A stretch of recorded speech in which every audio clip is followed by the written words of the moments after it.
오늘 말씀의 제목은 아브라함의 실수입니다. 사람이 세상을 살아가면서 실수를 한 번 안 한 사람이 있습니까? 성경에 나오는 믿음의 사람들 또한 많은 실수들을 하는 것을 성경은 우리에게 적나라하게 보여주고 있습니다. 그중 한 인물, 믿음의 조상이라고 일컬어지는 아브라함은 어떻습니까? 그의 나이 86세가 되어 그의 아내의 종 하가를 통해 이스마엘이라는 아들을 낳게 되었습니다. 하나님은 아브라함에게 분명히 사라의 태를 통하여서 아들을 줄 것이라고 언약의 말씀을 주었음에도 불구하고 아브라함과 사라는 이 언약이 이루어질 때까지 기다리지 못하고 있었던 것을 성경은 우리에게 보여줍니다. 그들 스스로가 자신들은 너무 나이가 많았기 때문에 이제 더 이상 아이를 잉태할 수 없다라고 그렇게 판단을 해버리고 만 것입니다. 우리가 상식적으로 80대에 어떻게 자녀를 잉태할 수 있을까요? 사라의 생각에는 분명히 문제가 없는 것처럼 보입니다. 자신이 더 이상 자녀를 잉태할 수 있는 상태가 아니라는 것을 사라 스스로는 너무나도 잘 알고 있었습니다. 그렇기 때문에 그러한 결정을 할 수 있었던 거예요. 아브라함 또한 사라의 그러한 선택이 잘못되지 않았다라고 그렇게 확신을 합니다. 그 결과로 젊은 여종인 하가를 통하여서 그는 아들을 얻게 되었습니다. 그러나 우리는 아브라함의 하나님으로부터 선택받은 그 사건으로부터 시작해서 이삭을 하나님께 드리라고 명령하신 그 사건까지의 내용 속에서 아브라함의 전반적인 삶 속에서 무엇이 문제였던지에 대한 내용들을 몇 가지 살펴볼 수가 있습니다. 첫 번째, 아브라함은 하나님의 말씀이 그에게 주어졌을 때 하나님의 말씀을 따라 그의 고향을 떠났던 믿음의 인물로 소개되고 있습니다. 그러나 10년여간의 세월이 흘러가면서 아브라함의 모습 속에서는 그러한 초창기 가졌던 믿음을 발견할 수가 없다라고 하는 겁니다. 하나님의 말씀을 따라서 고향을 떠났다라고 표현하는 창세기 12장 4절의 말씀과 아내 사라가 그의 여종 하가를 아브라함에게 준다고 했을 때 아브라함은 누구의 말을 들었습니까? 사라의 말을 듣고 그대로 따랐다라고 창세기 16장 2절의 말씀은 아브라함의 그 상태를 설명해 주고 있습니다. 즉 창세기 12장 4절과 창세기 16장 2절 이 두 개의 말씀을 비교해서 볼 때 뭔가 굉장히 차이가 나는 것을 발견할 수가 있는 것입니다. 바로 이 두 상황을 대비하여서 볼 때 초창기 아브라함은 하나님의 말씀을 자신의 생명처럼 여기며 그 말씀대로 따라갔던 사람으로 그렇게 보여집니다. 15장에서 창세기 15장에서 하나님은 그에게 나타나서 아들을 주겠다고 분명히 언약했음에도 불구하고 16장으로 넘어가면서 아브라함은 어떻게 된 것인지 아내의 말을 듣고 그대로 순응하고 그의 여종 하가를 취하게 됐다는 사실을 우리는 발견하면서 과연 아브라함은 하나님의 말씀을 기억하고 있기나 하는 것일까라는 의구심을 가지게 됩니다. 그렇다면 무엇이 아브라함을 이러한 상황으로 이끌었을까요? 우리는 몇 가지의 아브라함의 내용들을 통해서 이 내용들을 발견할 수 있습니다. 첫 번째로는 아브라함은 상황 중심적 믿음을 가졌습니다. 여러분, 아브라함이 그의 고향을 떠날 때는 솔직히 한 치 앞이 보이지 않는 상황이었죠. 고향을 떠난다는 것은 이거는 보통 일이 아닌 거예요. 사막 한가운데서 강도들을 만나서 모든 재산을 다 빼앗기고 목숨까지도 잃을 수 있는 그러한 상황 속에서 아브라함은 하나님의 말씀을 의지할 수밖에 없었다라고 하는 것입니다. 그런데 세월이 흘렀습니다. 그의 상황이 어떻게 바뀌었습니까? 그는 이미 거부가 되었다고 성경은 이야기합니다. 이제 안정적인 삶을 누리면서 살아가는 삶의 모습입니다. 그의 모습 속에서 어떤 것도 불안한 모습이 보이지 않습니다. 자신감이 만만합니다. 부리는 사람들도 많습니다. 이제 아브라함에게 남은 하나의 숙제가 뭡니까? 자기가 그동안 평생을 살면서 일구어낸 그 재산을 지키는 거였어요. 그래서 이제 그는 그의 대를 이을 아들이 필요했던 것입니다. 그의 모습 속에서 하나님의 언약의 말씀, 곧 그의 아들을 통해서 한 민족을 이루겠다라고 하시는 그 하나님의 말씀은 더 이상 고려의 대상이 아니라고 하는 사실을 성경은 우리에게 인식시켜주고 있습니다. 그렇다면 우리의 모습은 어떻습니까? 여러분의 모습은 어떻습니까?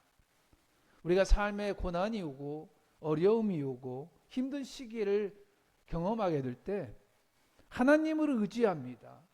기도에 열심히 있습니다. 예배에 더 열심히 참여합니다. 그리고 하나님의 은혜를 진심으로 갈구하는 삶을 살아가죠. 그리고 하나님의 뜻대로 정말 살겠다라고 그렇게 고백을 합니다. 그런데 이제 삶이 안정적이 되고 자기가 원했던 것들을 어느 정도 이루기 시작하면은 여러분 사람들의 대부분은 현실의 삶에 안주하기 시작합니다. 아브라함처럼 가지고 있는 재산을 이제 지켜야 하는 겁니다. 그리고 자신의 직장에서 더 높은 자리를 얻기 위해서 승진을 해야 하는 것. 자기가 운영하던 사업체도 더 키워야 한다라고 하는 그런 열망들이 그의 마음속을 지배하기 시작합니다. 그리고 성장한 자녀들이 이제 뭔가 성공적인 삶을 살아갈 수 있도록 그 자녀들을 지원해주고자 하는 그런 마음들도 그들 마음속에서 계속 일어나는 거예요. 여러분 그런 상황 속에서 믿음이 자신의 삶을 이끄는 것이 아니라 이제는 상황이 자신이 처한 그 상황이 자신의 삶을 이끌어가는 그런 삶의 모습으로 바뀐다라고 하는 거예요. 상황 중심적 믿음이라는 게 바로 그런 겁니다. 여러분 믿음이 없는 게 아니에요. 그렇다고 완전히 믿음으로 사는 것도 아니에요. 하나님의 말씀을 완전히 순종하고 따르는 것도 아닙니다.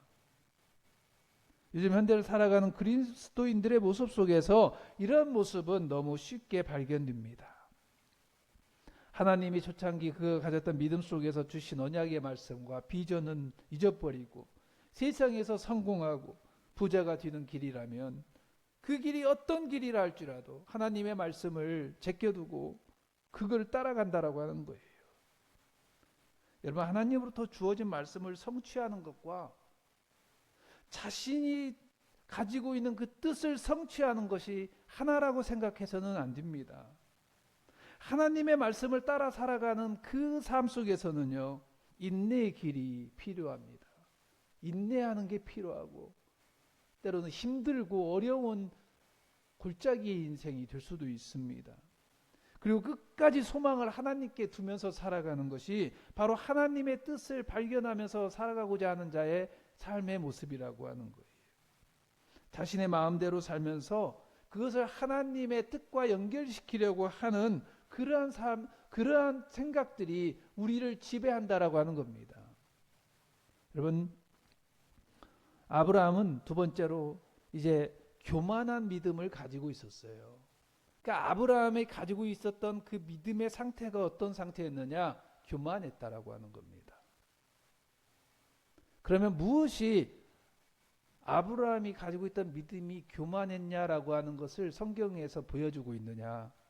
몇 가지를 볼 수 있는데요. 여러분, 아브라함은 이제 자기 자신이 무엇을 선택해도 하나님이 다 인정해 준다라고 하는 그런 생각 속에 머물러 있었습니다. 즉 자신이 선택하는 그것이 곧 하나님의 뜻이라고 그렇게 생각했다라고 하는 거예요. 그래서 그는 하갈을 취할 때 하나님에게 단 한 번도 물어보지 않았어요. 하나님, 제 아내가 이 하갈을 취하라고 하는데 이것이 하나님의 뜻입니까? 라고 아브라함이 하나님께 한 번도 물어보지 않았다라고 하는 겁니다.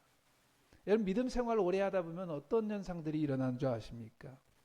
자신의 뜻과 하나님의 뜻을 하나로 밀치시키고 밀착시키려고 하는 그러한 생각들이 그 사람들을 지배하기 시작한다라고 하는 거예요. 그래서 오래 교회를 다니는 성도들은 자기 중심적 신앙에 빠질 위험이 항상 상존해 있습니다.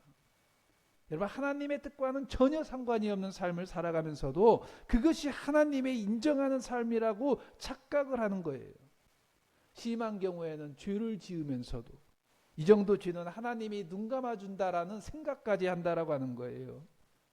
심한 경우에는 자신과 하나님을 동급으로 여기는 그러한 사람들도 있다라고 하는 겁니다. 여러분, 하나님을 두려워하는 자만이 하나님의 말씀에 집중할 수 있습니다. 하나님을 진심으로 사랑하는 자만이 하나님의 말씀을 귀하게 여기는 겁니다. 그리고 자신에게 주어지는 그 소명과 비전과 언약의 약속을 끝까지 지켜내어 그것을 성취할 수가 있게 된다는 겁니다. 여러분, 우리가 아브라함의 삶 속에서 두 번째 발견되는 사건이 있습니다. 그것은 뭐냐? 아브라함이 고향을 떠난 후에 그 아내 사례를 그의 누이로 속이던 사건이 나타납니다. 바로가 자신의 아내의 미모를 보고 너무 미인이기 때문에 그녀를 취하기 위해서 자신들을 다 죽일 거라고 그렇게 아브라함은 생각했어요. 여러분, 이 사건 속에서 우리는 아브라함의 믿음의 단편을 볼 수 있습니다. 결국 이 사건으로 인해서 아브라함은 바로로부터 엄청난 소유물을 얻게 되었어요. 여러분, 이거는 무엇을 우리에게 보여주는 사건이냐? 아브라함은 굉장히 융통성이 있는 사람이었어요.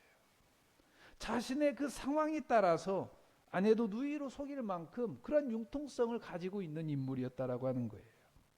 그런데 더 가관은, 더 놀라운 사실은 뭡니까? 하나님이 이런 상황 속에서 아브라함 편을 들어준다는 거예요. 바로의 꿈에 나타나서 아브라함의 아내에게 어떤 해도 끼치지 못하게 엄포를 냅니다. 하나님께서. 깜짝 놀란 바로는 아브라함에게 아내를 다시 돌려주고 손도 대지 않고 모든 엄청난 재물을 아브라함에게 안겨다 줍니다. 그럼 우리가 객관적으로 여러분, 이 사건을 살펴보면은요, 바로에게는 문제가 있는 게 없어요. 아브라함의 누이인데 그 누이를 취하는 것이 무슨 문제 있습니까? 거짓을 고한 아브라함에게 있는 거예요. 아브라함의 믿음으로 그걸 돌파했어야 하는 거예요. 자기 아내라고 당당하게 이야기하고, 만약에 바로가 그럼에도 불구하고 자기 아내를 취하려고 했다면 하나님께서 그걸 가만히 놔두겠습니까? 그런 믿음을 가지고 아브라함을 접근했어야 한대. 그런데 하나님은 어떻게 된 것이 아브라함을 꾸짖지 않습니다. 그리고 이 상황을 통하여서 오히려 아브라함이 엄청난 부를 획득했다고 하지 않습니까? 여러분, 이러한 경험을 아브라함이 하면서 어떤 생각이 들겠습니까?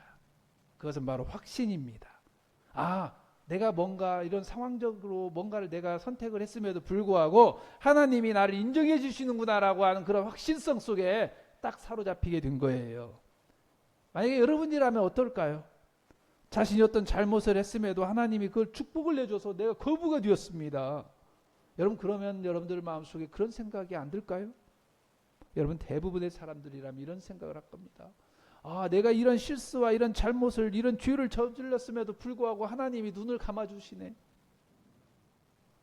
아, 내가 어떤 죄를 지어도 이제 하나님이 더 이상 날 문제 삼지 않으시네 라는 생각에 빠지게 된다라고 하는 겁니다. 그러한 생각을 하게 될 때 유혹의 영은 그 사람의 영혼을 무감각하게 만들어버리는 거예요. 그리고 그 사람을 하나님처럼 되게 착각으로 몰아가게 된다라고 하는 것입니다.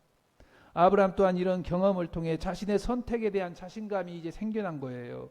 그래서 그 뒤에는 하나님에게 물어보지도 않고 자신 스스로 모든 것을 결정해버리고 마는 것입니다. 여러분, 아브라함이 이런 실수를 했었던 세 번째 이유는 뭡니까? 그것은 바로 믿음의 눈으로 그 상황을 바라보지 못했다라고 하는 거예요. 여러분, 아브라함이 누구입니까? 그의 조카 롯이 롯과 땅을 정할 때 롯은 좋은 땅과 소돔과 고모라를 선택했지만 아브라함은 가나안 땅을 선택하지 않았습니까? 믿음의 눈으로 그 상황을 볼 줄 알던 그러한 현명한 인물이었어요. 그런 통찰력이 그에게는 있었던 인물이에요. 결국 소돔과 고모라는 멸망하지 않았습니까?